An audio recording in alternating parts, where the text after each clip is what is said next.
થઈ ગયું ચાલુ। સગરના પૌત્ર અંશુમાન તેને શોધવા નીકળે છે। એઓ કપિલ મુનિના આશ્રમમાં આવ્યા, ત્યાં તેમણે ઘોડાને જોયો।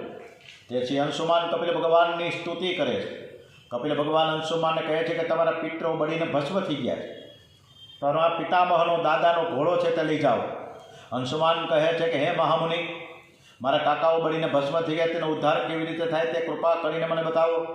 કપિલ મુનિ કહે હે વત્સ, ગંગાજી પધારે તો ગંગા જળથી તેનો ઉદ્ધાર થઈ શકે, બીજો કોઈ ઉપાય જ નથી। પછી તો અંશુમાન તે ઘોડાને લઈને દાદાના યજ્ઞમાં આવ્યો, યજ્ઞ પરિપૂર્ણ કરવામાં આવ્યો। અંશુમાને ગંગાજી પધારવા માટે ઘણા વર્ષો સુધી તપ કર્યું, પરંતુ તેઓ ગંગાજીને પૃથ્વી ઉપર લાવી ન શક્યા। અંશુમાનનો પુત્ર દિલીપ થયો, એણે પણ તપશ્ચર્યા કરી, પરંતુ તે પણ ગંગાજી લાવવામાં નિષ્ફળ રહ્યા। દિલીપનો પુત્ર ભગીરથ થયો, ભગીરથ રાજાની તપશ્ચર્યા સફળ થઈ। 3 પેઢીનું પુણ્ય ભેગું થયું ત્યારે શ્રી ગંગાજી પ્રગટ થયા છે। ગંગાજી ભગીરથને કહે છે કે હું તારા પર પ્રસન્ન થઈ છું, પરંતુ મારો વેગ આ ધરતીથી સહન થઈશે નહીં। આ ધરતી રસાતળમાં ડૂબી જશે, કોઈ ઝીલે તો હું ઉતરું। તેમણે ભગવાન શંકરને પ્રસન્ન કરવા માટે તપ શરૂ કર્યું છે। આપણે પણ એ તપની સાથે ધૂન ભજન કીર્તન સાથે ભગીરથ રાજા સાથે જોડાઈએ। ઓમ નમઃ શિવાય, ઓમ નમઃ શિવાય, હર હર બોલે, નમઃ શિવાય, નમઃ શિવાય, ઓમ નમઃ શિવાય, હર હર બોલે, નમઃ શિવાય, નમઃ શિવાય, ઓમ નમઃ શિવાય, હર હર ભોલે, નમઃ શિવાય, નમઃ શિવાય, નમઃ શિવાય, નમઃ શિવાય, નમઃ શિવાય, હર હર ભોલે, નમઃ શિવાય, હર હર ભોલે, નમઃ શિવાય। ભગવાનને સ્તુતિ કરી શંકર ભગવાન પ્રસન્ન થયા છે। તેઓ ગંગાનો વેગ ઝીલવા તૈયાર થયા છે। ગંગોત્રીમાં ભગવાન શંકર કેળપુરમાં હાથ દઈને ઊભા છે। ગંગોત્રી અતિ દિવ્ય પવિત્ર ભૂમિ છે। આકાશ માર્ગેથી ગંગાજી પધારે છે।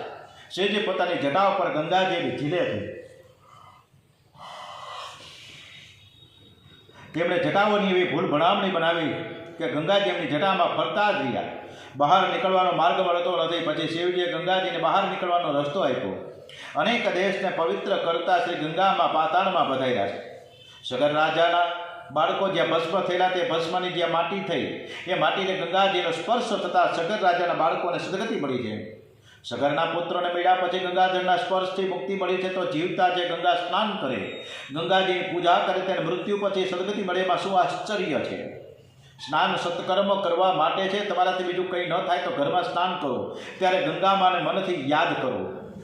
એટલે જ આપણે જયકારમાં આપણે જ્યારે ભગવાનને થેન્ક યુ કહીએ છીએ ને, ત્યારે તમામ નદીઓના નામ લઈએ છીએ। એમાં ખાસ કરીને ઓમ ગંગે માત કી જય, નર્મદા મયા માત કી જય, યમુના મહારાણી માત કી જય, સરયુ માત કી જય।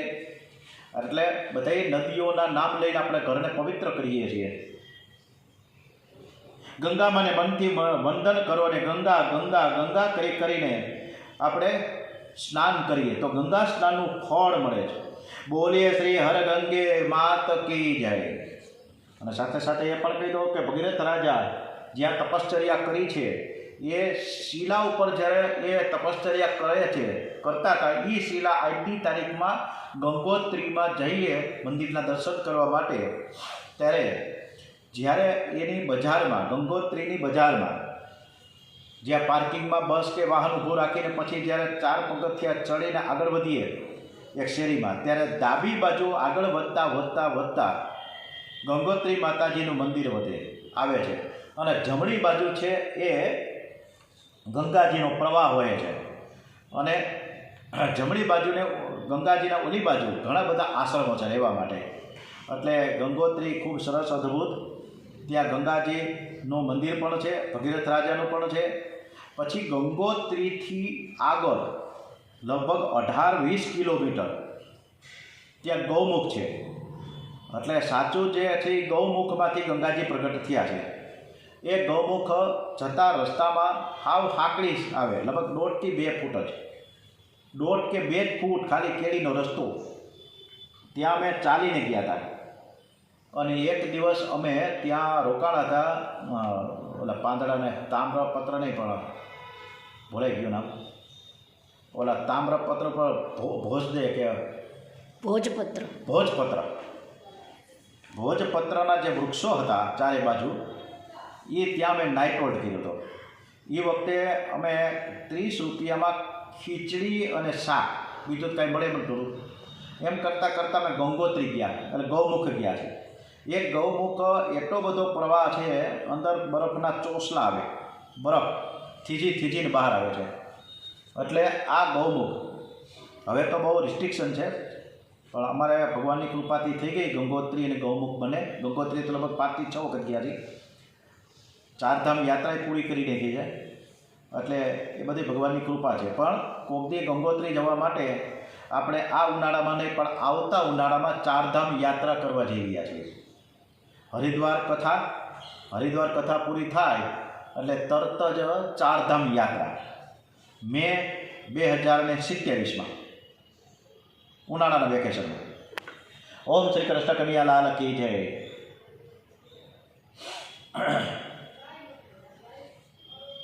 આજકાલ લોકો સ્નાન કરવા બેસે છે ને ત્યારે ગંગા, કાવેરી, સરયુ, નર્મદા, યમુના કંઈ બોલતા જ નથી, પણ સિનેમાના ગીતો ગાય છે.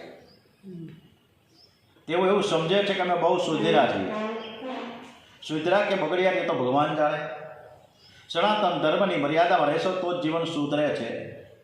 જીવન સંયમથી સુધરે છે, સદાચારથી સુધરે છે, સ્વેચ્છાચારથી જીવન બગડે છે. ભગરત રાજાના વંશમાં શ્રુત, નાભ, સિંધુ દ્વીપ અને પછી અયુતાયુ થયા. આ જ વંશમાં ઋતુપર્ણ નામનો રાજા થયો. એનો પુત્ર સર્વકામનો સુદાસ અને તેનો પુત્ર કલ્માસપાદ રાજાના વંશમાં અશ્વક નામનો રાજા થયો. અશ્વકનો મૂળક અને તેનો પુત્ર નારીકવચ નામનો રાજા થયો છે. આ વંશમાં દશરથ, ઐડવીજ અને વિશ્વસહ રાજાઓ થયા. વિશ્વસહ પછી તેનો પુત્ર ખંડવાંગ રાજા થયો છે.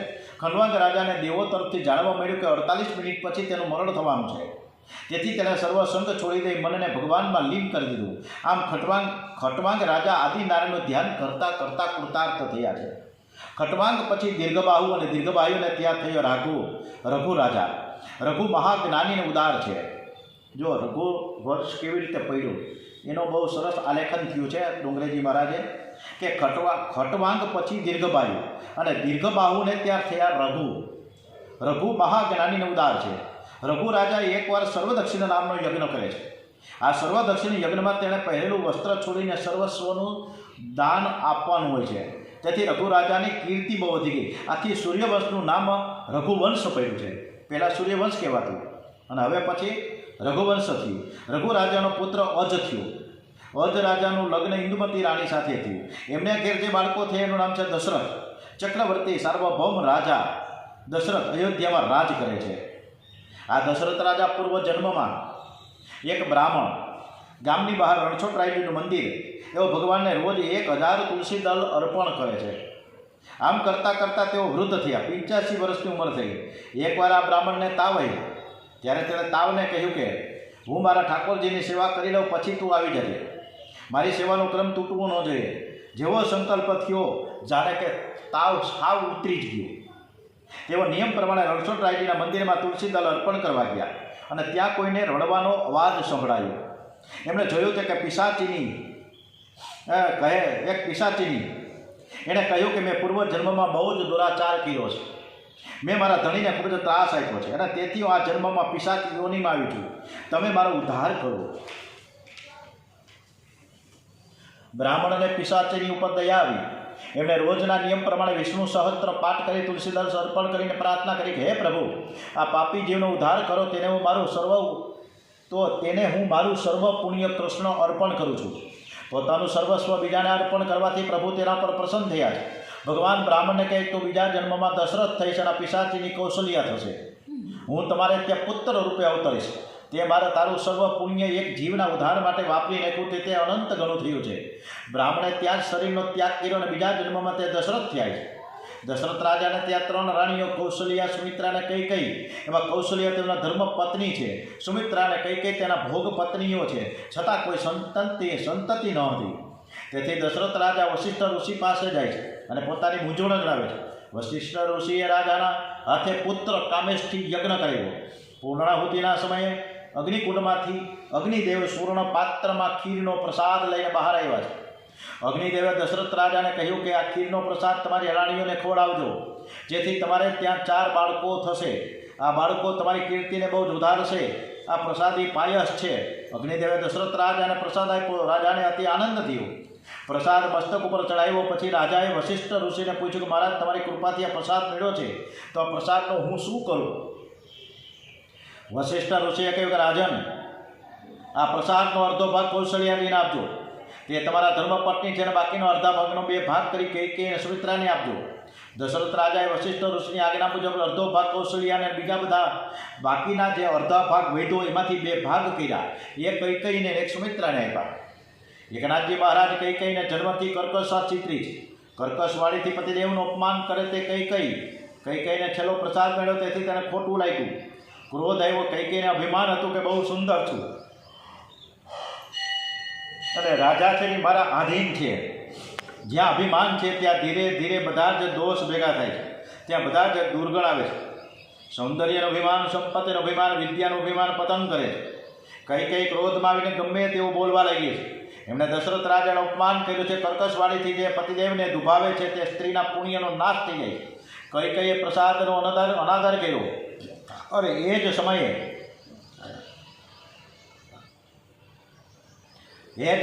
સમળી ફરતી ત્યાં આવી અને અંજની દવે જ્યાં તપશ્ચર્યા કરતી હતી ત્યાં પહોંચીને અંજન પર્વતમાં પંચાક્ષર ઓમ નમઃ શિવાય, ઓમ નમઃ શિવાય, ઓમ નમઃ શિવાય, ઓમ નમઃ શિવાય પંચાક્ષર મંત્રનો જ્યાં જપ કરતા હતા. ભગવાન શંકરના જેવો મને દીકરો થાય, મહાન જ્ઞાની, મહાન વીર, એવો પુત્ર થાય એવી અંજલિમાની ઈચ્છા હતી. શિવજીની પ્રેરણાથી સમળીએ કૈકેયીના હાથનો પ્રસાદ અંજલિમાના હાથમાં પધરાવ્યો. માતાજીની આંખો બંધ હતી. શિવજીએ મને આ પ્રસાદ આપ્યો છે એવું સમજીને અંજલિમાં તે પ્રસાદ આરોગી ગયા. પ્રસાદ ભક્ષણ કરવાથી પેટમાં ગર્ભર્યો. 9 માસ પૂર્ણ થયા છે. પરમ પવિત્ર ચૈત્ર માસ, શુક્લ પક્ષ. પહેલા હનુમાનજીનું પ્રાગટ્ય થાય છે કથામાં કે 9 માસ પરિપૂર્ણ થયા. પરમ પવિત્ર ચૈત્ર માસ, શુક્લ પક્ષ, પૂર્ણિમા તિથિ, બરાબર સૂર્યોદયના સમયે હનુમાનજીનું પ્રાગટ્ય થયું છે. બોલીએ શ્રી પવન પુત્ર હનુમાનજી મહારાજ કી જય. જેવો જન્મથી બહુ જ બળવાન, જન્મ સમયે સૂર્ય ઉદય થયેલો તેઓ સૂર્યને લાલ ફળ સમજીને ખાવા માટે દોડ્યા અને કૂદકો લગાવ્યો. બધે જ હાહાકાર થઈ ગયો. ઇન્દ્રે ક્રોધ કરી હનુમાનજી ઉપર વજ્ર ફેંક્યું, તેથી તેનું ડાબું જડબું એટલે કે હનું તૂટી ગયું. ત્યારથી તે હનુમાન તરીકે ઓળખવા લાગ્યા છે. બધા જ દેવો ગભરાઈ ગયા. બ્રહ્માજીને પવનદેવને પ્રસન્ન કરવા વરદાન આપ્યું કે આ તારો પુત્ર યુદ્ધમાં કોઈ પણ શસ્ત્ર કે અસ્ત્રથી અવધ્ય થશે. આ હનુમાનજીની લીલા દિવ્ય છે. હનુમાનજી પહેલાવે છે. આ બાજુ સમળી પ્રસાદ લઈ જતા કૈકેયીને ખૂબ દુઃખ થયું. તે રડવા લાગ્યું. બધી જ રાણીઓમાં હું પ્રસાદ વગરની રહી ગઈ. તેથી કૌશલ્યામાએ અને સુમિત્રાએ પોતાના ભાગમાંથી થોડો પ્રસાદ કૈકેયીને આપ્યો. આમ 3 રાણીઓ સંપીને પ્રસાદ ગ્રહણ કર્યો છે. અયોધ્યા એટલે જ્યાં યુદ્ધ ન થાય એ. તમારા ઘરને પણ અયોધ્યા બનાવો. કલહ વિનાની કાયા એટલે અયોધ્યા. શરીરે અયોધ્યા છે, તમારા શરીરને પણ અયોધ્યા બનાવજો. દશરથ રાજાએ એ જીવાત્મા આ 10 ઇન્દ્રિયોને જીતી છે, એટલે જ એ જીતેન્દ્રિય દશરથ રાજા કહેવાય. વશિષ્ઠ ઋષિ રાજાને કહે સગર્ભા સ્ત્રીની ઈચ્છા પરિપૂર્ણ કરવી એ પતિનો ધર્મ છે, અને તેથી રાણીઓને રાજી કરો. તેઓ જે કંઈ માર્ગ બતાવે, જે માંગે તે આપજો. દશરથ રાજા સુમિત્રાજીને પૂછે કે મહારાણી તમારી શું ઈચ્છા છે? સુમિત્રાજી કહે કે મારે માટે આ સ્વતંત્ર રાજમહેલ છે એ મને ગમતું નથી. મારે અલગ રહેવું નથી. મારે તો કૌશલ્યાજીની સેવામાં રહેવું છે. તેમાં જ મારું કલ્યાણ રહેલું છે. દશરથ રાજાએ કૌશલ્યાજીની ઈચ્છા પૂરી કરી. કૌશલ્યાજીને પણ એની ઈચ્છા પૂછી, મહારાણી તમારી શું ઈચ્છા છે? ત્યારે કૌશલ્યાજી કહે છે કે હું અતિ આનંદમાં છું. મને કોઈ ઈચ્છા નથી. ઈચ્છા જ દુઃખનું કારણ છે. મારે કોઈ સુખ ભોગવવું નથી. મારે તો એકલા ધ્યાન જ કરવું છે. વશિષ્ઠ ઋષિ તે સાંભળીને બોલ્યા કે રાજન, આ તો શુભ ચિહ્ન છે. 9 માસ પરિપૂર્ણ થયા છે. એક રાતે દશરથજીને નિંદરમાં સુંદર સ્વપ્ન આવ્યું. એને સ્વપ્નમાં પોતાની આંગણે મહાત્મા ઋષિઓ આવીને ઉઠાડે છે. સ્વપ્નમાં દશરથજી સરયુમાં સ્નાન કરે છે, ઠાકોરજીના પંચામૃતથી અભિષેક કર્યો છે અને સ્વપ્નમાં તે લક્ષ્મી નારાયણની આરતી ઉતારે છે. દશરથ રાજા વારંવાર પ્રભુના દર્શન કરે છે. પ્રભુ એમની સામે જોઈ જાણે મરક મરક મરક હસી રહ્યા છે. પછી તે એકદમ કૌશલ્યાના દેહમાં લીન થઈ જાય છે. ત્યાં દશરથ રાજા જાગી જાય છે. તમારા ભગવાનની સેવા જે દિવસે સ્વપ્નમાં તમે બરાબર કરો તો માનજો કે હવે કંઈક ભાગ્યનો ઉદય થશે.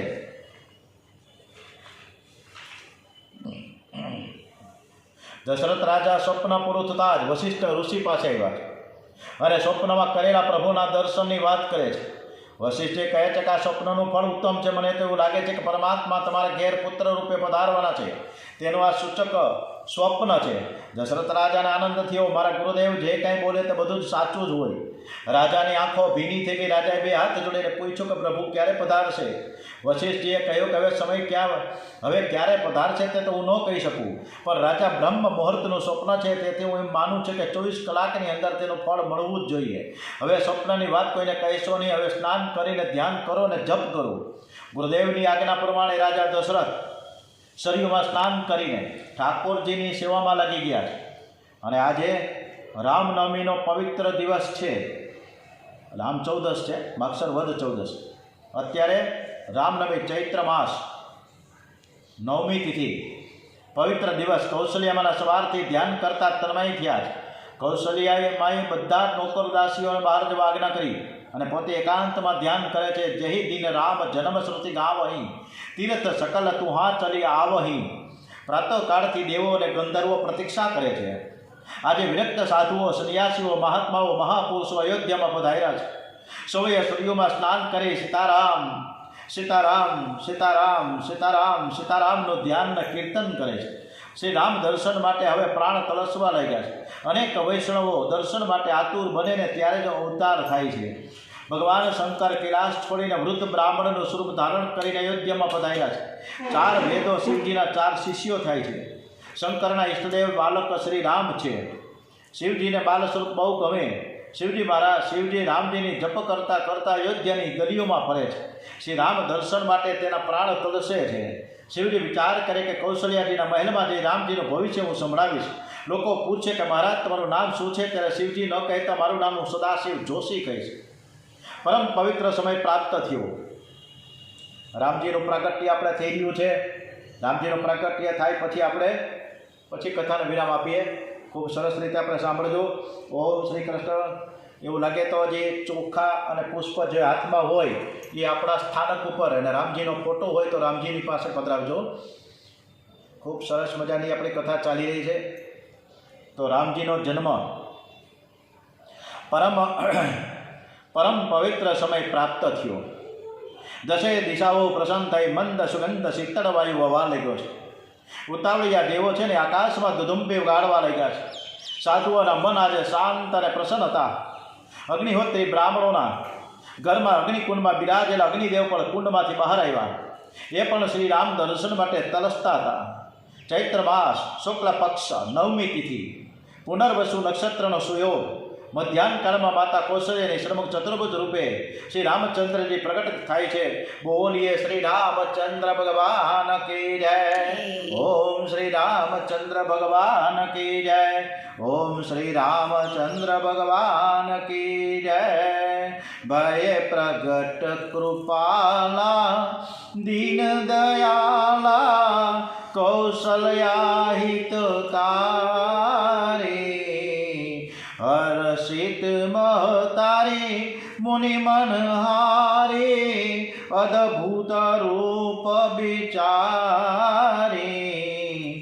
લોચન અભિરામા તનુ ઘન શ્યામા નિજ આયુધ ભુજ ચારી. ભૂષણ બનમાલા નયન વિશાલા શોભા સિંધુ ખરારે. કહદુઈ કર જોરે અસ્તુતિ તોરી કહી વિધિ કરો અનંતા. માયા જ્ઞાનાતીત માયા ગુણ જ્ઞાનાતીત અમાના વેદ પુરાણ અનંતા કરુણા સુખ સાગર સબ ગુણ આગર જહી ગાવહી શ્રુતિ સંતા સો મમ હિત લાગી જન અનુરાગી ભય પ્રગટ શ્રીકંતા બ્રહ્માંડ નિકાયા નિર્મિત માયા રોમ રોમ પ્રતિભેદ કહે મમ ઉરસો બાસી યહ ઉપહાસી સુનત ધીર મતિ સ્થિર ન રહે। ચારે બાજુ જય જયકાર થઈ ગયો, ચારે બાજુ પ્રકાશ પથરાયો। પ્રકાશમાં કૌશલ્યામાને ચતુર્ભુજ નારાયણના દર્શન થયા છે। કૌશલ્યામાને ખૂબ જ આનંદ થયો। કૌશલ્યામાએ ભગવાનને પ્રાર્થના કરી, તમે બહુ જ સુંદર છો, પણ લોકોને શંકા થશે કે આવડો મોટો અને 4 હાથવાળો બાળક કેવી રીતે થયો હશે, માટે તમે 2 હાથવાળા બાળક બની જાઓ, તમે બાળક રામ બનો। કીજે શિશુ લીલા અતિ પ્રિય શીલા યહ સુખ પરમ અનુપા। તમને હું ગોદમાં રમાડું, તમને હું દૂધ પીવડાવું, તમે મને માં કહીને મને બોલાવો, તમે એવી બાળ લીલા કરો। માતાજીને સ્વરૂપનું ભાન કરાવી ચતુર્ભુજ સ્વરૂપ અંતર ધ્યાન થયું અને 2 હાથવાળા બાલક શ્રી રામનું પ્રાગટ્ય થયું। બોલીએ શ્રી બાલક શ્રી રામચંદ્ર ભગવાન કી જય। કૌશલ્યામાને અતિ આનંદ થયો, બાળકને ઉઠાવીને ગોદમાં લીધો। શ્રી અંગ મેઘના જેવું શ્યામ છે, માખણ કરતાંય કોમળ છે, રામજીની આંખ કમળ જેવી વિશાળ છે, સુવાળા રેશમ જેવા વાંકડિયા વાળ છે, મારા રામને કોઈની નજર ન લાગે એવું વિચારી નારાયણ નારાયણ નારાયણ કીર્તન કરતાં કરતાં માતાજીએ નજર ઉતારી અને એક દાસીને ખબર પડી, તે જેવી અંદર જવા ગઈ તેને એવો અનુભવ થયો કે હું આનંદ સરોવરમાં જાણે પ્રવેશ કરી રહી છું। એના રોમે રોમમાંથી આનંદ પ્રગટ થયો। કૌશલ્યામાએ દાસીને જોતા પોતાના ગળામાંથી 9 લખો હાર ઉતારીને દાસીને આપી દીધો। દાસી કે મારે કાંઈ જોઈતું નથી, ફક્ત લલાને 2 મિનિટ માટે મને ગોદમાં આપો। કૌશલ્યામાએ દાસીને પાસે બેસાડી એની ગોદમાં બાલક રામને આપ્યા છે। હજારો વર્ષોથી આ જીવ ઈશ્વરથી વિખૂટો પડ્યો, આજે દાસીનો બ્રહ્મ સંબંધ થયો। બાલક રામને છાતી સાથે ચાંપ્યા છે। દાસીને તો સમાધિ લાગી ગઈ, અતિ આનંદ થયો। દાસી દોડતી દોડતી દશરથ રાજા પાસે ગઈ અને કહેવા લાગી, મહારાજ મહારાજ બધાઈ હો, મહારાજ બધાઈ હો, મહારાજ બધાઈ હો, લાલો ભયો હે, સાક્ષાત નારાયણ પધાર્યા હોય એવું લાગે છે। આજે વૃદ્ધાવસ્થામાં પુત્ર જન્મ નિમિત્તે સ્નાન કરવાનો સુયોગ આવ્યો। આજે ઘણા વર્ષે પુત્ર આવ્યો છે, તે પણ સાધારણ નહીં, પણ સાક્ષાત પરમાત્મા પુત્ર રૂપે આવ્યા છે। સેવકો રાજાને સરયુજીના કિનારે લઈ આવ્યા। દશરથ રાજાએ સરયુજીને વંદન કરી સ્નાન કર્યું। પછી દશરથ રાજાને શૃંગાર કરવામાં આવ્યો। દશરથ રાજાને શણગારી સોનાના પાટલે બેસાડ્યા। વશિષ્ઠાદિક ઋષિઓ ત્યાં આવ્યા અને પુણ્ય આહવાન વચન કરીને ગણપતિ મહારાજની પૂજા કરી છે।